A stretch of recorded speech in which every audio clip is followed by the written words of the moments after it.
خبر آپ کو دیں کہ مسلم لیگ نون کے قائد نواز شریف نے فوری طور پر مریم نواز کو لندن طلب کر لیا ہے۔ ذرائع کے مطابق مریم نواز کی آئندہ ہفتے لندن روانگی کا امکان ہے۔ اسی پر بات کریں گے، ڈان نیوز کے نمائندے عدنان شیخ ہمارے ساتھ موجود ہیں۔ عدنان، بتائے گا مریم نواز کی ہنگامی بنیادوں پر لندن طلبی کی کوئی وجہ سامنے آئی ہے؟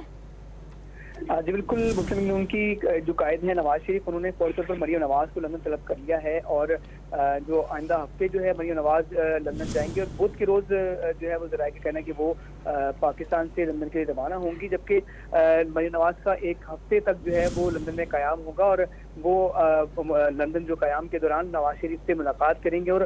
جو ان کے استقبالیہ ہے اس حوالے سے پلان کے حوالے سے بھی انہیں بریفنگ دیں گی، جبکہ لندن میں نواز شریف کی وطن واپسی کے پلان کو حتمی شکل دینے کے حوالے سے بھی مشاورت کی جائے گی اور لندن واپسی کے بعد جو لاہور استقبالیہ پلان ہے اس کو اپنی شکل دی جائے گی اور موجودہ سیاسی اور آئینی معاملہ پر بھی مریم نواز شریف کو جو ہے وہ اپڈیٹ کریں گی۔ جی، مسلم لیگ نون کے قائد نواز شریف نے فوری طور پر مریم نواز کو لندن طلب کیا ہے اور فوری طور پر لندن طلب کرنے کی کیا وجوہات تھی، بتا رہے تھے عدنان شیخ۔ شکریہ آپ کا۔